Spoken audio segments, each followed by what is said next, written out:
CNN calls on Facebook to censor InfoWars for fake news. This is kind of ironic. It's CNN calling on people to ban people for fake news. The irony is not lost on me, but let's jump into the story. Look, just before we start, InfoWars. Is there a little bit of fake news? Yeah, yes, sometimes InfoWars get shit wrong. They do. Obviously, they have a bias, yada, yada, yada. I take about 75 to 50% of what Alex Jones says as information, and the other 25 to 50% as basic entertainment. He's a entertainer per se. Doesn't mean he's not covering the news, and in fact, he does a lot of good job when he does covering the news. He covers a lot of stuff that mainstream media wouldn't talk about. So, yeah, that's my view on InfoWars. Let's jump into it. CNN questioned why Facebook allows InfoWars to run a page on their platform while their social media network attempts to crack down on fake news in a recent published article. Well, probably the same reason why you're allowed to run a page on there.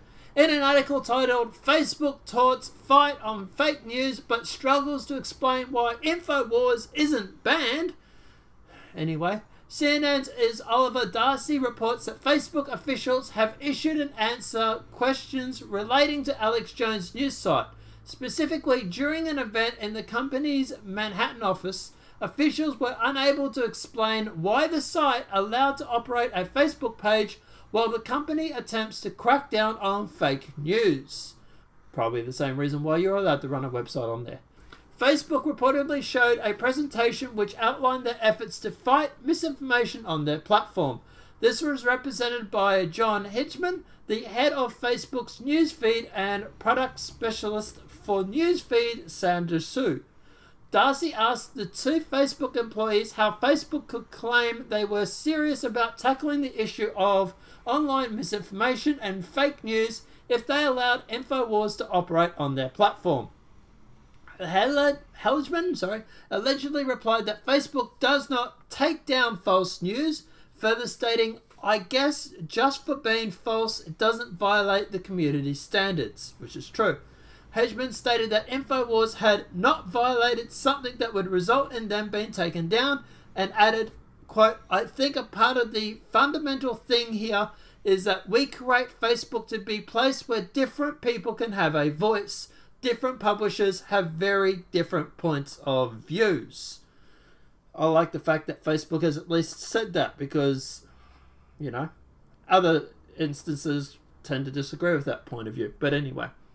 CNN article further states, while publishers may have certain point of view, InfoWars is no ordinary publisher, and content it produces does not just offer different points of view. The media organization is notorious for spreading disinformation, false information, and conspiracy theories on a host of issues, including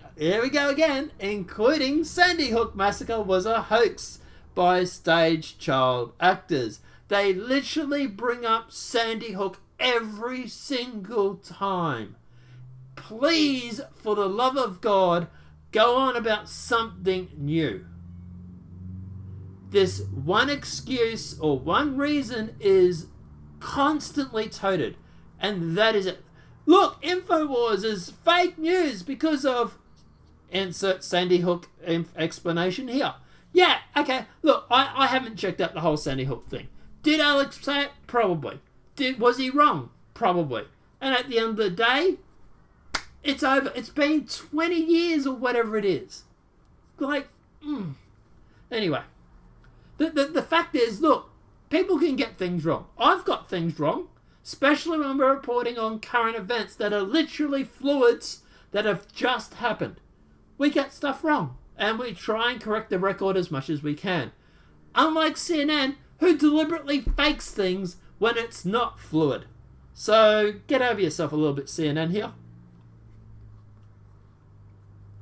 Earlier this year, the outlet smeared student survivor of the Parkland shooting with baseless attacks, portraying them in the video as actors. No, that's not actually true. What he actually went through and said was that David Hogg was being coached on what to say, and they showed a video where Hogg was starting and making mistakes, and you literally had the person behind the camera saying, that's okay, take your time, say, and then start giving lines, or from my understanding anyway. So yeah, no, that I'm sorry. Do you want me to play the video? Because it's quite damning, to be honest. When Darcy further pressed for Facebook employees about InfoWars, Saw replied, there's a ton of stuff, conspiracy theories, misleading claims, cheeky picking, that we know we can be really problematic, and it bugs me. But we need to figure out a way to find that in a clear way, and then figure out what policy our product positions are about that. And also, if you start banning places like InfoWars off your platform, people are going to go to mines. Everyday people will go to mines. And before you know it, nobody is going to be working or running a page on Facebook, and you won't have any control. Trust me, for you guys in mainstream media, it is better when Zuckerberg has some control over us. We start going to a platform where Zuckerberg doesn't have control, you are going to be in a whole world of hurt. But let's keep going. In an email statement, that Facebook spokesman told Darcy that InfoWars hit on a very real tension at Facebook. We worked hard to find the right balance between encouraging free expression and promoting a safe and authentic community. And we believe that downranking inauthentic content strikes that balance. Okay, you just literally admitted to downranking people like InfoWars. Interesting. In other words, we allow people to post it as a form of expression, but we're not going to show it in the top of the news feed, the spokesman stated. That said, while sharing fake news doesn't violate our community standards set of policies, we do have strategies in place to deal with actors who reportedly share false news.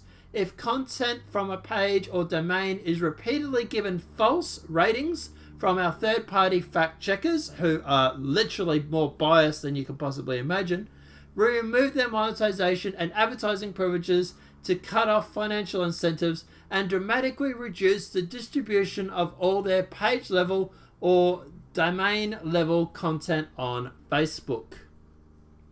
Facebook publicly commented on Darcy's article via Twitter, and in a reply that says banning InfoWars and other pages on both the right and the left would be contrary to the basic principles of freedom of speech. So thank God for at least that. Mind you, they won't stop downranking your page, so you're allowed to say it, we just won't help you get anyone to see it. Interesting, isn't it? CNN calling for the publishers of fake news or incorrect information could backfire on the news company, which is regularly accused of misrepresenting facts as referred to as very fake news by the president. Breitbart News has extensive coverage of CNN's fake claims, such as CNN reporting Jim Acosta purposely shouting a question at President Trump over a crowd of clapping and cheering onlookers from the back of a room in an attempt to imply that the president ignored members of the press when it could have been nearly impossible for the president to even hear Acosta. Darcy himself is no stranger to conspiracy theories, publishing an article during this time that Campus Reform, which reports that well-known professor at Columbia University did not recall teaching former US President Barack Obama, calling into question whether or not the former president had attended the university. Columbia University has openly stated that Obama did indeed attend the college, while former roommates and class members have come forward to describe their time with him at the university. So under CNN's standard for InfoWars, could some of their own news pages and reporters be banned from the platform? InfoWars still operates on Facebook with nearly 1 million likes, but the website has previously faced demonetization and account deletion from platforms such as YouTube. InfoWars' YouTube account was deleted shortly after CNN contracted advisors to ask them why their ads were appearing besides InfoWars videos. Which is weird because InfoWars doesn't actually run monetization on their video. It's like YouTube forced the ads to run on there so that they could find an excuse. But anyway, moving along. Look, at the end of the day, InfoWars is actually ran off their supplements and off their health supplements, so they don't need advertising on Facebook or YouTube. But anyway, what do I think about this? I think it's very, very ironic that CNN is calling for the ban of InfoWars for being fake news, considering the fact that they've faked more stuff that you could possibly point a stick at. And at the end of the day, I think it's extremely ironic. Look, do I think InfoWars should be banned from Facebook? No. Do I think CNN should be banned from Facebook? No. I think everybody should be allowed to be on the page, regardless of what you talk about. I don't think flat earthers should be banned from Facebook. I don't agree with them, but I think Facebook should run off the First Amendment. That said, I also do have a bit of a problem when Facebook goes through and demonetizes and forces people to sort of their results to be squashed while promoting people like CNN, who are literally fake news. So yeah, there's that. But anyway, look, at the end of the day, yeah, I'm kind of glad they stuck up for InfoWars a little bit here with the whole it's freedom of speech spiel, and sucked in CNN. I don't know. Guys, I know your thoughts are in the comment section below. Why do you think CNN is attacking InfoWars? Do you think that they are scared of the power that Alex Jones has? He has over 3 million viewers or whatever it is per day. Do you think it's that? Do you think it's just them being upset, the fact that InfoWars has a large market share? Or do you think they just don't like InfoWars? Let me know what your thoughts are in the comment section below. If this video has been helpful, please smack a like. If you're new to the channel, welcome and subscribe. Apart from that, guys, I'll see you in the next demonetized video from YouTube. Have a great day and enjoy.